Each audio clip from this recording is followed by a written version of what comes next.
Hello, and welcome to the BamCam podcast with your hosts, Jack Burnett and Alison Castellano. I'm Wendy McConnell, and filling in for Jack Burnett today is Adrian Castellano. How are you guys?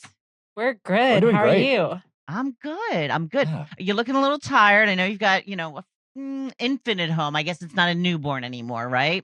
Yeah. So 4 months old, started sleeping through the night about 3 nights ago. So we're hoping that trend continues. It's actually our toddler that's been wearing us out the last few days. She's woken up in the middle of the night for the last 2 or 3 nights now.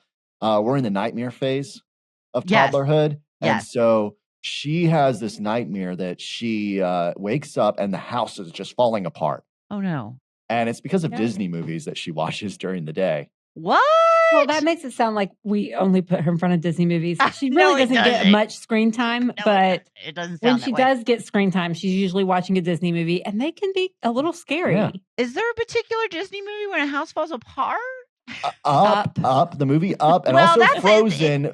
There's some kind of scarier scenes for her in Frozen. Okay. Every Disney movie, it seems like, has the villain. Well, and- there is a yes. villain typically, Yes. yes. So, Yeah. but Up is a good movie. It's lifting up. It really is. I know, It's so but cute. the house breaks from the foundation right. to lift up, and You're that right. so Mama, keeps the saying, house, "The house is is breaking. breaking." Oh no! Well, tell her that it's all a happy ending.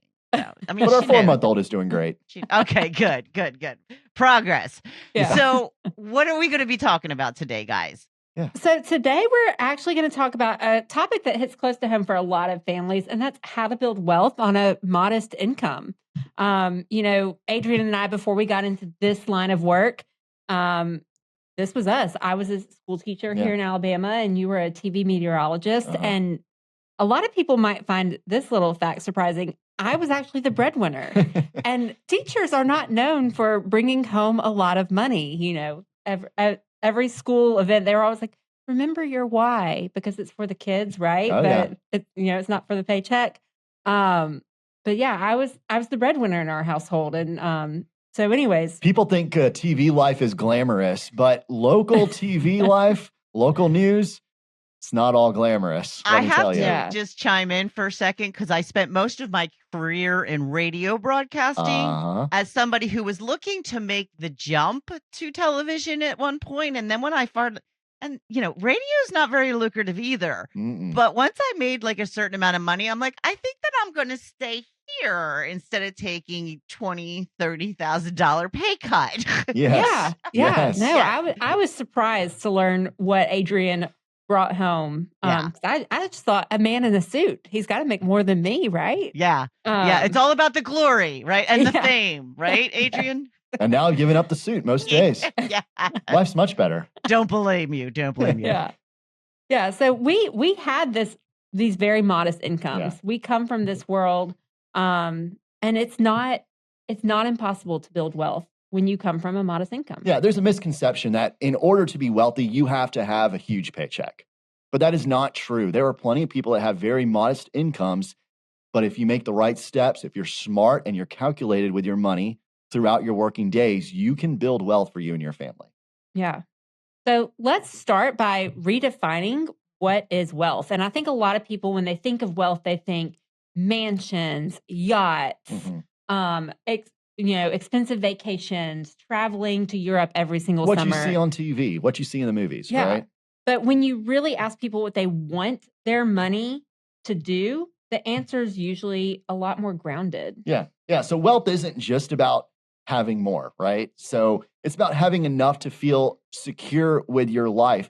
And your definition of wealth very well could be different than someone else's definition of wealth. Mhm. It changes from one person to another or one family to another. You want enough money, enough wealth to be able to make choices that you enjoy, enough to be able to breathe.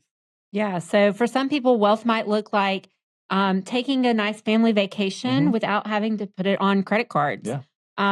Or knowing that you could handle a surprise expense. We've been there before. Oh, many times.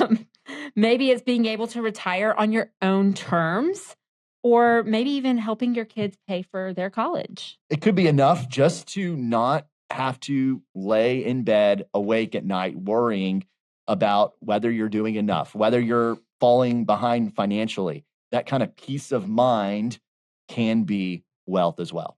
Yeah. And so, what we're kind of talking about here, what we're getting at is that wealth is really very personal. Yeah. How you define it is very personal. And I think we sometimes miss it because we're measuring ourselves against someone else's version. We're always trying to keep up with the Joneses, and social media has made that hard. I've mentioned that several times here on our podcast.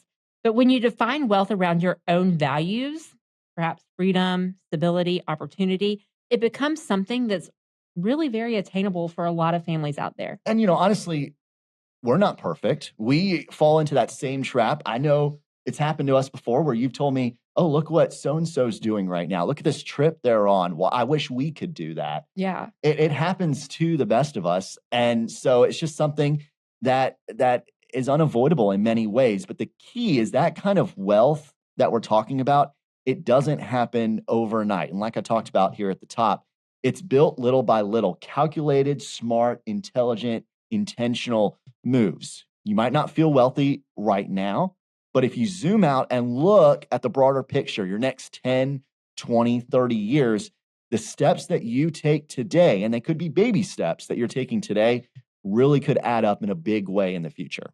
Yeah. And the version of wealth that we're talking about isn't flashy.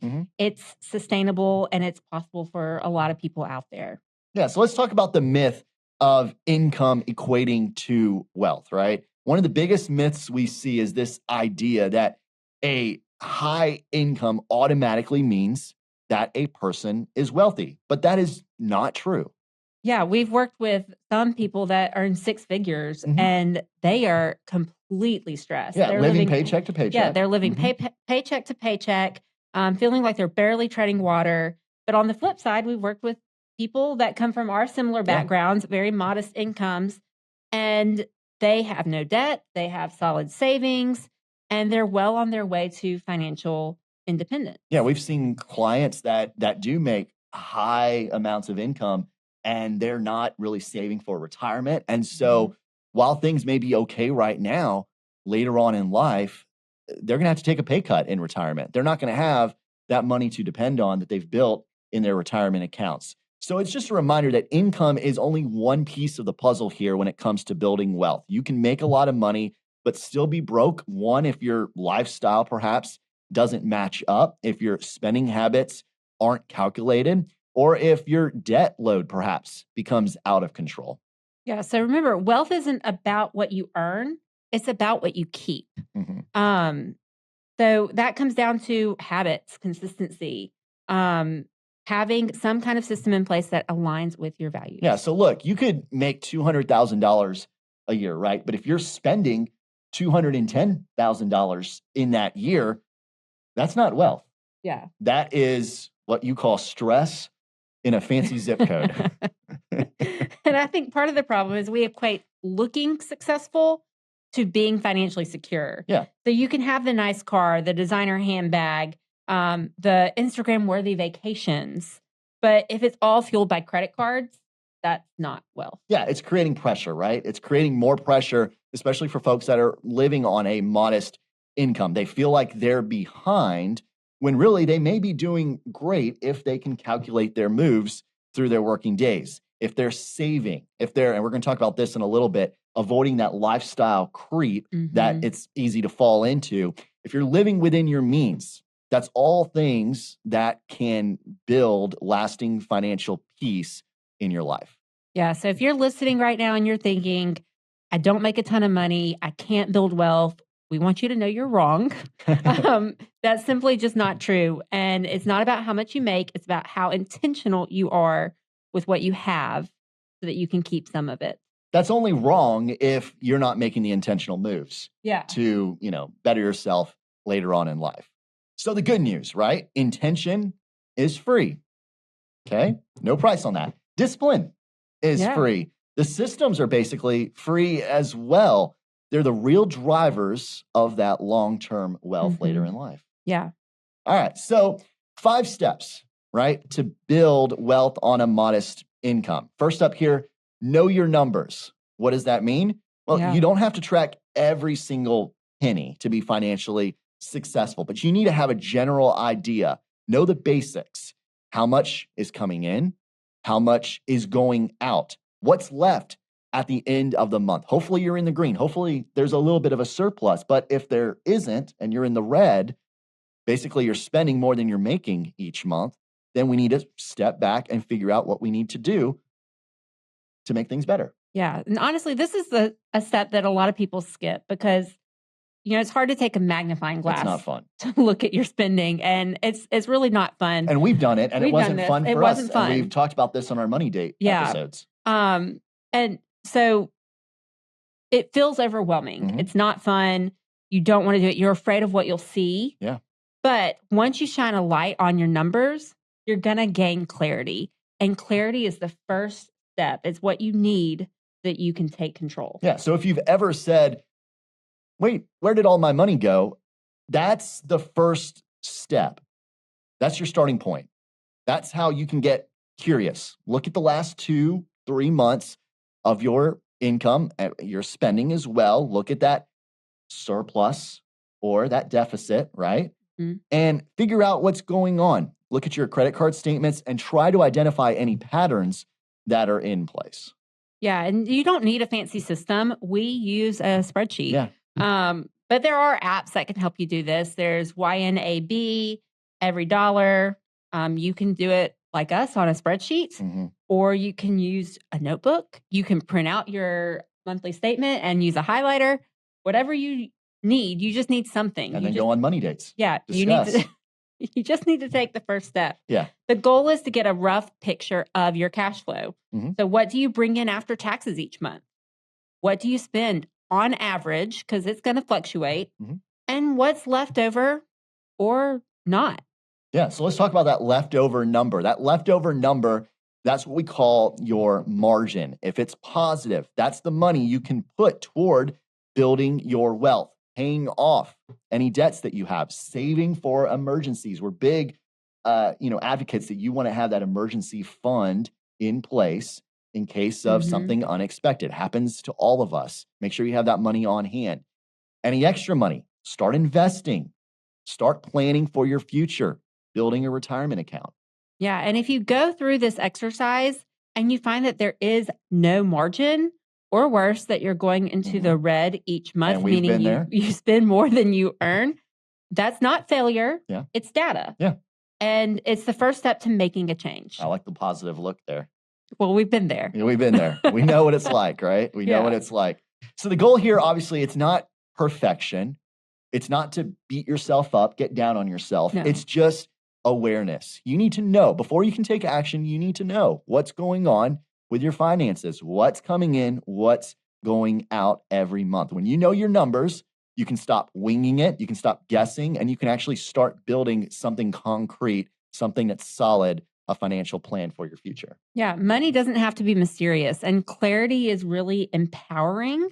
So before you do anything else, start here. Know your numbers. Yeah. Now, we're going to talk about the second step. The second step is to spend intentionally. Okay. This is where your values come in, because budgeting isn't about numbers, it's about priorities. Mm-hmm. Ask yourself, what are you spending your money on that you don't actually care about? And Right. you'll find something. Yeah. When you really pause and look down at your spending, that's when you start to notice things like the subscriptions that you completely forgot about, the money that's coming out every month and you don't even use that certain product, right? Yeah. Impulse Amazon purchases. The packages, Been there, done that. Yeah, the packages just keep piling up at the door and you're wondering, wait, I didn't order that. Who was that? Oh, it was my wife. Way to throw me under the bus. Just kidding. The drive-through meals that weren't even enjoyable. We've all been there. The next day, you're like, wait, what did I have for lunch yesterday? You don't even remember what it was, but there you went spending $10, $15, $20 when you could have, had something at home, perhaps, or something at the office. Take your lunch. Yeah. It's not those things that are bad, but when you start spending out of habit instead of out of intention, your money isn't supporting the life that you actually want. And that's when you feel like your money is just disappearing. When you ask yourself, where did all my money go? Yeah. So figure out the things that matter to you, that are important to you. That's where we encourage people, start cutting out that stuff that doesn't matter, that doesn't bring you actual joy, so that you can prioritize those things that actually do bring you joy, right?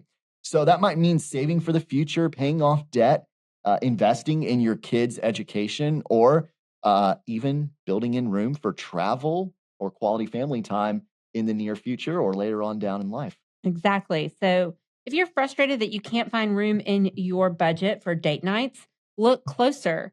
Perhaps you're spending several $100s a month on random fast food. Yeah.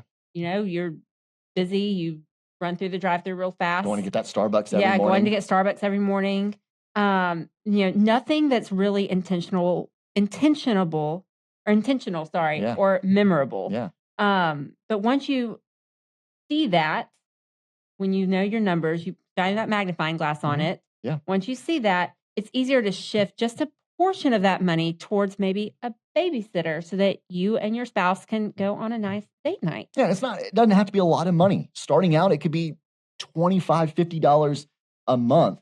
It sounds like a baby step, but making that first move really is what is important to kind of start building that momentum for the future. So intentional spending isn't just about spending less. It's more about spending better, spending wiser, using kind of your brain a little bit, stepping back and figuring out what really is important. Every dollar you spend is kind of like a vote for the life that you want to live later on. Yeah. So it's worth asking, are the dollars that you're spending aligned with your values or what is important to you?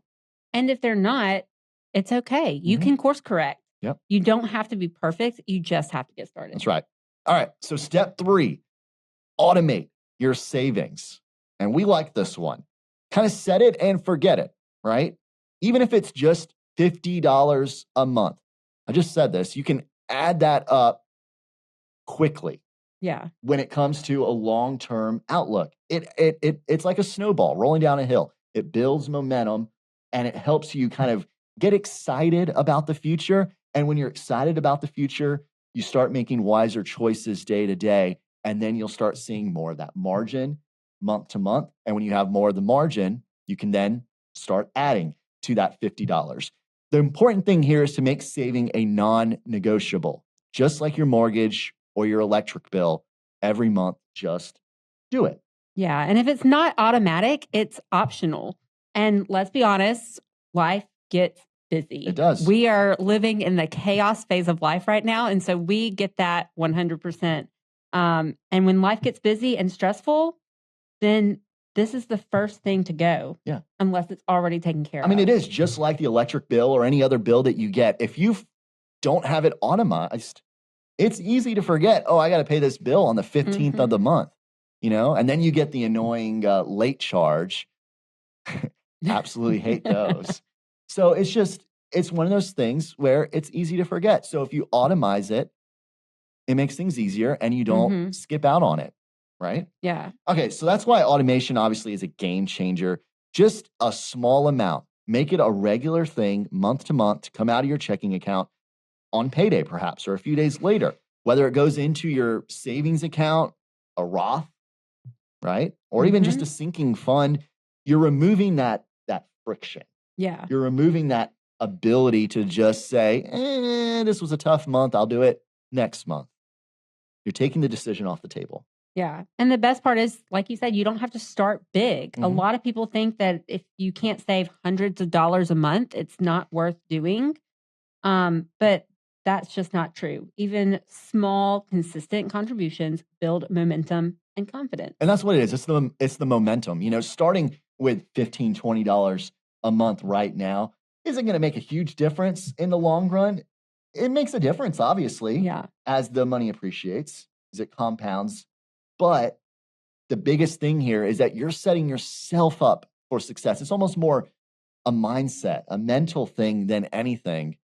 You're really kind of committing to this routine. Yeah. And you're going to continue that month after month. It's about building the habit. Yeah. Yeah. Yeah. So once you start, you can always increase the amount, and likely you will. That's what we encourage, the amount that you're setting aside each month.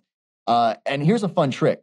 When you get a raise or you get your yearly bonus or any extra income, rather than spending all that money on something fancy that, you couldn't afford before, sit back and say, what's really smart for me, my family, and our situation? And a lot of times what that answer is you set that money aside, or at least a portion of that money, to saving for the future, rather than buying that handbag. Doesn't mean you can't still buy a handbag, You but can still maybe treat yourself, but don't get the Birkin. Get a nice handbag. I don't even know handbags, so I can't really. Don't ask me. I have like one purse, but just don't get the Birkin. Get something nice from You could have gone the car analogy, and maybe that would have been a little easier. So, but anyways, think of it this way too. Automation is your quiet financial superpower. Yeah. It works behind the scenes and without any effort. It's one of the most powerful ways to build wealth over time. Yeah, and so if you're not sure maybe where you want to send those automated savings that you're going to set up each month, that's something that we can help our clients figure out what kind of works best for their situation. So if you have a set amount of money that you want to set aside each month for your future, but you don't know where to put it, what account to put it in, that's where obviously we can kind of step in and help you out. Yeah. So now we're going to talk about the fourth step, and that's avoiding lifestyle creep. That's a big one. Yeah. And as your income grows, don't let your expenses grow right alongside it. Yeah. That's the trap that many people fall into. And if you're listening to this and you think, oh gosh, that's me, you're not alone. This is lifestyle creep, and it happens to the best of us. No, it's so easy, right? You get a pay raise. You feel like I worked hard for that. I want to enjoy the benefits. And it goes kind of back to, we kind of define wealth as looking successful. Yeah. Having the nice car, having the beautiful curated closet, having the Instagram worthy house. Yeah. So you get the pay raise, right? But you're spending all that money on a fancier car, fancier vacations, maybe the Amazon packages start increasing even more on your porch, right? And so then it comes down to, you got this raise, but then when you look in your bank statement at the end of the month, the margin hasn't increased. Exactly. So it's sneaky, and it doesn't feel like you're overspending because technically you can afford it. Yeah. But what you've actually done is trade future flexibility for present comfort. And sometimes it's not even meaningful comfort, because if those Amazon packages start piling up, there's going to be stuff in those boxes that you just didn't really want. Well, and to quote Alison from a previous episode, you at the end of the year forget what you even bought on Amazon. Thousands of dollars that you spent, and you couldn't even name one or two things at the end of the year that are sitting in your house that you actually purchased off Amazon. We sound like we just bash Amazon on this podcast. No, we use them a lot. We have plenty of baby products. The packages are piling up at our door, but they're all baby products. They're not for me or you anymore. So this is where being intentional, right? It really matters. When your income increases, it's an opportunity not to buy more today, but to save more for the future, to make progress. You're inflating not your lifestyle, but you're inflating your savings rate, right? You're inflating your retirement. Yeah. Let's say you got a $2,000 raise. What if instead of spending all $2,000, you sent $1,200 straight to your Roth IRA or a savings account, and then you let yourself enjoy the other $800 guilt-free? Yeah, so we're $800 is a lot. That still is a good amount of money that you can. Yeah, so we're not saying don't enjoy any of it, but just be smart. Yeah, so you're still enjoying some of it, so that's a win, but you're also building long-term security and momentum, and that's also a really big win too. That's how we go from, just kind of staying steady month to month and just scraping by to actually getting ahead. You're taking what could have been more spending and you're turning it into that, or that we've mentioned several times, margin. You're increasing your margin each month. You're giving yourself more room to breathe, more room to plan, and more room to spend for your goals in the future, to invest in your future. Exactly. And this kind of discipline is the kind of discipline that builds momentum. And once you see the progress, once you feel the progress, you're even more motivated to keep going. You start to realize that you don't need every lifestyle upgrade to feel successful. You just need progress that aligns with your values. Yeah. So when you're looking at that spreadsheet at the end of the month, the margin number that's in green, when it's 2 digits and then it grows to 3 digits each month, that's exciting. When you're looking at the annual number and it's increasing to 3, 4 digits, that's really exciting. Gets us excited, at least in our household. And so when you get excited about that kind of thing, you know, when you're working together as a team in our situation, it's something that's always front of mind when you're perhaps having a rough day and you just want to go get a Starbucks. Yeah. You know, we're not saying don't enjoy life, don't do anything, but it's just something to keep in mind. Instead of maybe getting, for some people, 7 Starbucks in a week, cut it down to 4 or 5. Exactly. You know, just being smarter, being more intentional. Avoiding lifestyle creep doesn't mean you never get to enjoy your money. It just means you're letting every new dollar, you know, not get eaten up by your expenses. Exactly. You know, you're building that margin. You're building that freedom with intention. Yeah. Now, let's talk about step 5. This is our last step. Yeah. Invest early and often. Yeah. So compound interest, it is truly your best friend, right? You may think you have a best friend. He or she is not your best friend. It's compound interest. When it comes to building wealth, compound interest is your best friend. It's like planting a tree. Those small seeds eventually grow into something very large with time. But only if you start early, only if you're intentional, and only if you give it time to grow year after year. Yeah. And the amazing thing is you don't have to start with a lot. Even small, consistent contributions can make a huge difference. We've run the math with clients. Someone who starts investing $100 a month at 25 can end up with more than someone who starts at 35 and puts in, say, $200 a month. Exactly. So you end up not having to put in as much when you start it a lot earlier. Yeah. So it's just about being intentional, being smart early on in your work. And I get it. It's tough, especially when you're young and in your 20s and early 30s. You may not be making a lot of money. And you may think later on in your career, yes, you're going to be making a lot more. I'll save later. But again, just being intentional early on, even when it's really tough, can really set you up for success in the long run. That is the magic of compound interest. Your money earns money, and then that money earns more money. It's not about timing the market. You don't have to play those games. It's about the time that you spend in the market. Exactly. I think that's one of those Warren Buffett lessons that we talked about before. Yep. And we hear people say all the time, I'll start investing when I make more. You just touched on that. Yeah.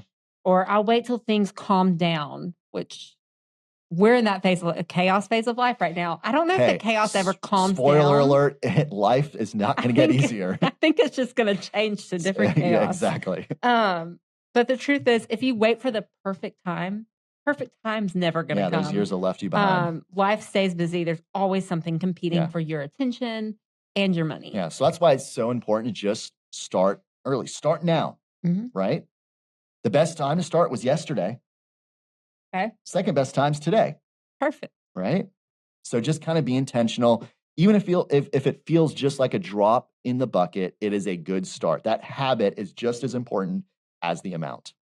Yeah, and let's not forget that investing is not about retirement 30 years from now. It's about building future options.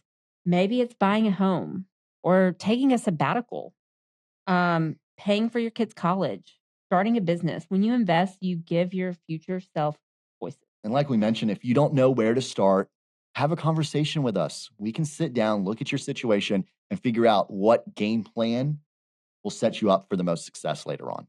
Yeah. Investing doesn't have to be complicated or intimidating. It just has to be consistent. That's right. But start small and we'll help you with all the heavy lifting. So let's talk some real life examples. How about that? Yeah. So let's paint a picture of what's possible. Yeah.